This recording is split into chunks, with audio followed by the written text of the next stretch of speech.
नमस्कार, मैं चंदन कुमार और आप देख रहे हैं अपना पसंदीदा चैनल अंगवानी।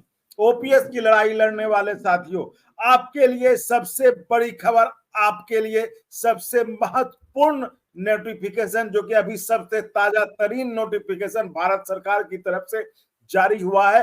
अभी 7 अक्टूबर को जो एक नोटिफिकेशन जारी हुआ है, वो नोटिफिकेशन कह लीजिए क्लैरिफिकेशन है एनपीएस को लेकर। एनपीएस में जो प्रावधान है आपके रिटायरमेंट को लेकर, देखिए पेंशन की सारी लड़ाई रिटायरमेंट को लेकर है।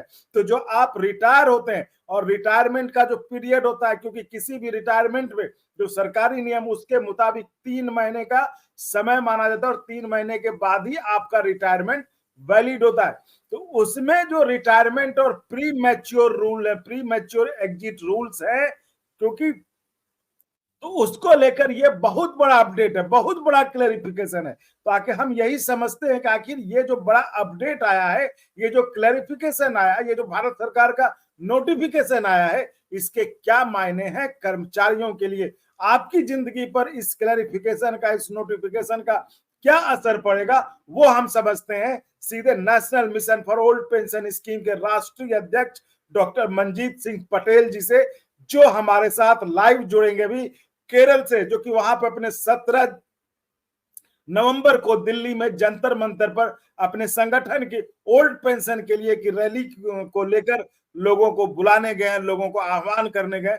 हम उन्हीं से समझेंगे, अभी वो हमसे लाइव जुड़ेंगे और उन्हीं से समझेंगे आखिर भारत सरकार के सबसे ताजे जो नोटिफिकेशन है, क्लैरिफिकेशन है एनपीएस को लेकर, आप कर्मचारियों के जीवन पर इसका क्या प्रभाव पड़ेगा, आप कर्मचारियों पर इसके क्या मायने हैं। तो हम चलिए देखते हैं, अगर जुड़ गए हैं मंजीत जी, हम उनसे सीधे बात करते हैं।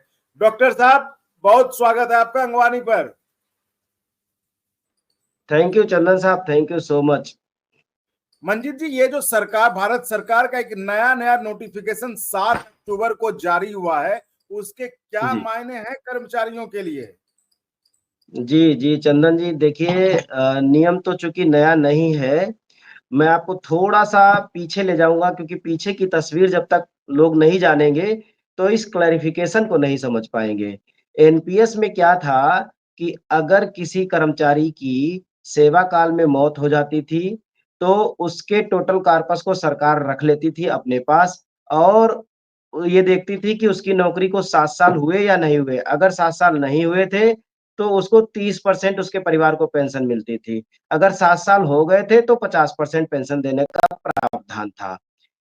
हम लोगों ने कोविड पेंडेमिक में लड़ाई लड़ी। भारत सरकार के उस समय कैबिनेट सेक्रेटरी पीके सिन्हा साहब थे, उनको समझाया तो ये रूल बदल गया। उन्होंने ये कहा कि 30 मार्च 2021 के बाद से अगर अब किसी की डेथ होती है इन सर्विस सेवा काल में, तो कभी भी, चाहे 7 साल के अंदर चाहे 7 साल के बाद, तो उसके परिवार को ओल्ड पेंशन स्कीम के मुताबिक 50% पेंशन, फैमिली पेंशन मिलेगी। दूसरी बात, जितना कर्मचारी का पैसा कटा था वो ब्याज सहित उसके परिवार को दे दिया जाएगा। यानी सरकार ने अपना अंशदान वापस लिया और कर्मचारी का अंशदान कर्मचारी के परिवार को दे दिया। वो हड़प नीति खत्म हो गई।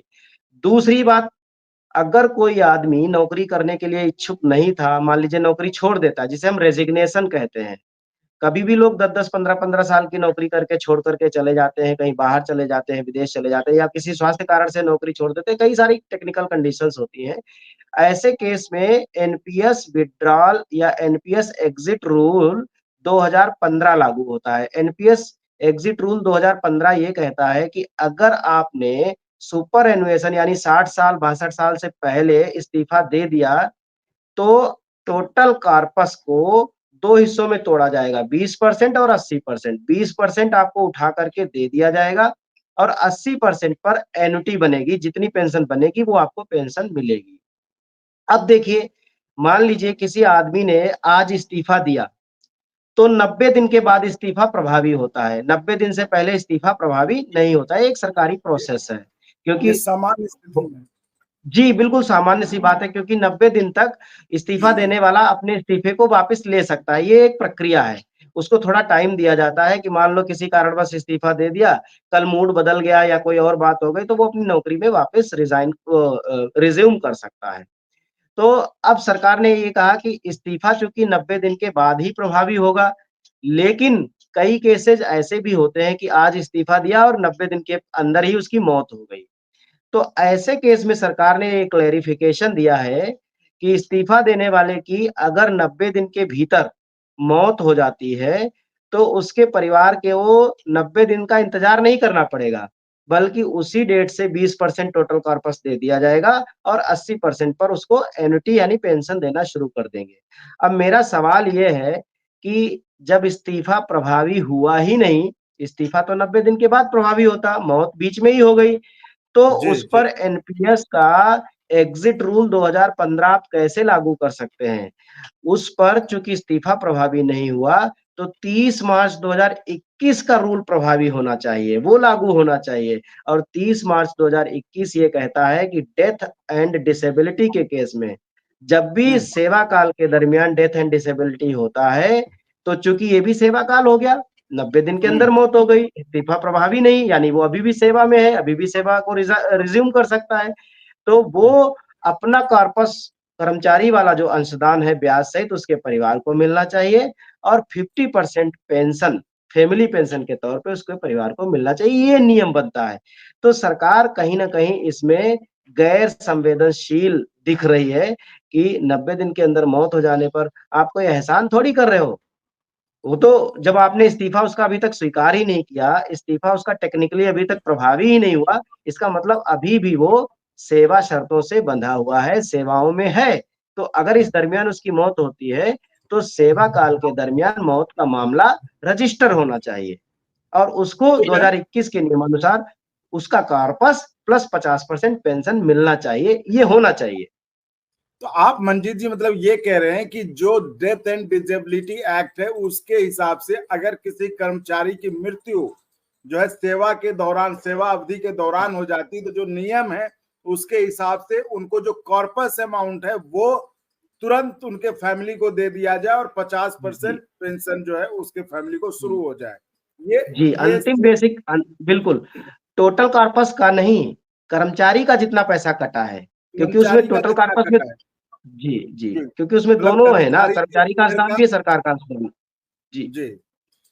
और जो कि अब ये जो क्लेरिफिकेशन आया यानी कि प्रावधान तो पहले से होंगे, जो कि अब इसको स्पष्ट किया गया है, इसके अनुसार ये है कि अब उसे जो है चूंकि 3 महीने का उसे ये नहीं, उसे माना जाएगा रिटायरमेंट माना जाएगा, यही कह रहे हैं ना आप? जी, जी, जी, बिल्कुल, और सरकार ने तो ये मान लिया रिटायरमेंट हो गया उसका, ये रिटायरमेंट नहीं बल्कि प्रीमैच्योर एग्जिट, रिटायरमेंट तो 60 या 62 अच्छा साल पे उसको होता प्री है। मैच्योर एग्जिट मान लिया जिसके कारण कि उनको सुविधा नहीं मिलेगी जी, जी, और जी, सिर्फ बिल्कुल। मृत्यु के केस में जो ऐसा होगा। बिल्कुल, बिल्कुल, बिल्कुल। Death and disability, death and 100% जो डिसेबिलिटी है उसको डेथ के अकॉर्डिंग ही कंसीडर किया गया है। तो ऐसी स्थिति में डेथ हो या डिसेबिलिटी हो 90 दिन के भीतर, चूँकि इस्तीफा प्रभावी नहीं हुआ है, वो केस व्हाइल इन सर्विस का ही है। नियमानुसार जब तो मंजीत जी आप ये कहना चाह रहे हैं ना कि अभी जो डेथ एंड डिसेबिलिटी एक्ट है 2021 में जो कि बना, जबकि सरकार का ही एक नियम है जिसके हिसाब से अगर सेवा अवधि के दौरान किसी कर्मचारी की मृत्यु हो जाती है, अनहोनी हो जाती है, तो उसके परिवार को जो एम्प्लॉय का शेयर था वो तत्काल जो है, और जो उनके अंतिम बेसिक सैलरी था उसका 50% जो है सैलरी वो एज ए पेंशन जो तत्काल मिलना शुरू हो जाता है। तो उस नियम को लागू किया जाना चाहिए, ना कि ये जो प्री मैच्योर एग्जिट रूल है उसको लागू करना चाहिए। आप यही कहना चाह रहे हैं ना? बिल्कुल चंदन जी, बिल्कुल आपने एकदम सही समझा है कि हाँ एक तरफ आपने उसको प्रीमैच्योर एग्जिट कह भी दिया, 90 दिन जी। के अंदर उसे मौत हो गई और तब हम्म 90 दिन के अंदर आपने इस्तीफा मंजूर भी नहीं किया। 90 दिन तक हम्म आपने ये कह दिया कि आप इस सरकारी सेवा को वापस रिज़्यूम भी कर सकते हैं, आपके पास 90 दिन का टाइम है इस्तीफा देने के बाद। लेकिन अगर हम्म मौत हो गई, ऐसे केसेस कितने होते हैं? 0.01%, बहुत कोई रेयर होता है कि इस्तीफा देने के बिल्कुल। बाद 90 दिन के अंदर मौत हो जाए। और मौत हो गई तो आपने उसी दिन से इस्तीफा मान लिया, ये तो गलत है ना। जब 90 दिन तक इस्तीफा प्रभावी ही नहीं हुआ, तो आप उसे प्रीमैच्योर एग्जिट में कैसे डाल सकते हैं? बहुत टेक्निकल लेकिन बहुत बारीक अंतर है, समझने की ज़रूरत है। एक आध कहीं 0.01% लोग ऐसे होते हैं इस्तीफा देने के बाद जिनकी मौत हो जाती है 90 दिन में, तो कम से कम सरकार को ये सोचना चाहिए इस्तीफा अभी प्रभावी नहीं हुआ था, अभी वो सर्विस में था।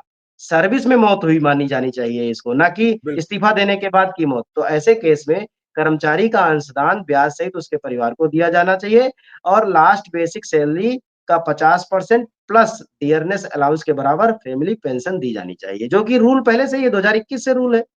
जी, मतलब वही कह रहा हूँ कि आप कुछ नया नहीं मांग रहे, आप कह रहे हैं कि ये नहीं, बिल्कुल, नियम खुद बिल्कुल, सरकार का बना हुआ है, ये सरकार का नियम बिल्कुल। खुद बना हुआ है और उसी नियम को लागू करो। और ये बिल्कुल संवेदनशीलता का मामला है कि आप कितने सेंसिटिव हैं, आप कितने कर्मचारियों की समस्याओं के प्रति संवेदनशील हैं। तो ये देखिए, तो मतलब मंजीत जी ये कह सकते हैं कि ये एनपीएस का एक और पक्ष है जिसको जी, जानकर आप कहेंगे कि भैया हमको एनपीएस नहीं चाहिए, हमको तो ओपीएस ही चाहिए, जो आप लोगों की डिमांड है कि ओपीएस, जी, खैर आपकी डिमांड तो रहती है कि हम ओपीएस ही हूबहू, हमको ओपीएस के जैसा सब कुछ चाहिए, यही आपकी डिमांड जी, है। जी, मतलब ये जी, जी। शायद वो ग्राउंड है, एक उन ग्राउंड आधारों में से एक आधार है जिसके कारण आप लोग मांग करते हैं कि हमें ओपीएस चाहिए। क्या मंजीत जी? जी, बिल्कुल चंदन जी, एक बात और कहूँगा जी, कि आप देखते होंगे, आप चाहे सोशल मीडिया पे देखें या भारत सरकार के साथ जो हमारा पत्राचार हुआ है, उसमें भी देखें या कहीं भी आपके साथ हमारा लखनऊ जाना हुआ था, वहाँ भी आपने देखा मैं बड़ा खुल करके बिल्कुल एकदम तकनीकी रूप से जो सच है, वो लोगों के सामने रखता हूँ। मैं जी, ओपीएस के नाम पर लोगों को बरगलाने की कोशिश नहीं करता हूँ, लोगों की संवेदनाओं के साथ खेलता नहीं हूँ। बहुत सारे हुँ, लोग क्या करते हैं, वो हूबहू ओपीएस या जो भी इस तरह का शगुफ़ा छेड़ते हैं ना, क्यों? क्योंकि वो जानते हैं कि सरकार एनपीएस को स्क्रैप करके ओपीएस को बहाल करने की संभावना बहुत कम है, इसलिए आंदोलन लंबा चलेगा, लोगों को कैरी करते रहो। हमारा टारगेट है ओपीएस की जो आत्मा है, ओपीएस के जो मूल प्रावधान हैं, उनको लेकर के आना। सरकार चाहे एनपीएस से ही कर दे और चाहे एनपीएस को खत्म करके कर दे, ये सरकार के ऊपर है। हम उसको तरीके समझाते हैं कि कैसे ओपीएस बहाल की जा सकती है, इस एनपीएस के रास्ते से भी। हम और हमने इसमें ऐसा नहीं कि केवल हम सुझाव देते हैं, हम सरकार हुँ, को ट्रैक पे लाए हैं। वो चाहे यूपीएस हो और चाहे एनपीएस का 2021 का संशोधन हो, सरकार हमारे ट्रैक पे आई, वो कम से कम ये बोलना शुरू की कि चलो ठीक है, हम 50% अंतिम बेसिक सैलरी का प्लस डियरनेस अलाउंस के बराबर पेंशन देंगे। अब बचा हमारा कॉर्पस, कॉर्पस को हुँ, वापस लेने की लड़ाई चल रही है, वो भी हम लेकर के आएँगे। इसके अलावा जैसे बहुत सारे लोग कहते हैं कि ग्रेच्युटी नहीं है, तो मैं आपको बता दूँ ग्रेच्युटी ऑलरेडी गिवन है। आपका लीव हुँ। एनकैशमेंट ऑलरेडी गिवन है, मेडिकल फैसिलिटी ऑलरेडी गिवन है, तो बहुत सारे लोग इसमें लोगों को मिसगाइड करते हैं। हमारा काम सरकार से लड़ना है, हमारा काम पॉलिटिकल पार्टियों को लाना, ले जाना ये सब नहीं है, हम सरकारी कर्मचारी हैं, हमारी लड़ाई सरकार से है, सरकार से हक लेकर के रहेंगे और मैंने पहले भी आपको बोला है, अगर लोग सही तरीके से आएँगे, साथ में जुड़ेंगे, तो ओपीएस जिसको आप हूबहू ओपीएस कहते हैं, वही हूबहू ओपीएस इसी वर्ष लेकर के दिखाएँगे हम। और 17 जी, नवंबर मंजीत को जी। इसी के लिए हमने जंतर मंतर पे रैली रखी हुई है, पूरे देश से आह्वान किया है, अभी हम केरला के साथियों को भी जोड़ा है, तमिलनाडु के साथी भी इस बार आने के लिए तैयार है, पूरे भारत से लोग पहुँचेंगे वहाँ 17 नवंबर को। जिसको जो गुमराह करना है, वो गुमराह करते रहेंगे। हमारा काम है इस लड़ाई को अंजाम तक पहुँचाना, टेक्निकली अंजाम तक पहुँचाना, हम टेक्निकली इसको अंजाम तक पहुँचाएँगे चंदन जी। जी, मंजीत जी, बहुत-बहुत धन्यवाद आपको चर्चा में जुड़ने के लिए और इस महत्वपूर्ण जो क्लैरिफिकेशन जो सरकार की तरफ से नोटिफिकेशन आया है एनपीएस को लेकर, एनपीएस में जुड़े एक महत्वपूर्ण प्रावधान को लेकर, उसको लेकर जो क्लैरिफिकेशन आया है, उसको समझाने के लिए। तो उम्मीद है ये आपको जानकारी समझ में आई होगी और आप इसी तरह चैनल को लाइक, शेयर, सब्सक्राइब करते रहेंगे और संभव होगा तो जॉइन भी करेंगे, जिससे हमें और गुणवत्तापूर्ण कंटेंट के निर्माण में मदद मिलेगी। धन्यवाद। और अगर आपको अच्छा लगा तो एक बार और आपको मैं कहना चाहूँगा कि आप इसको प्लीज़ सब्सक्राइब और शेयर करते रहें ताकि हमारा भी मनोबल और सपोर्ट बना रहे।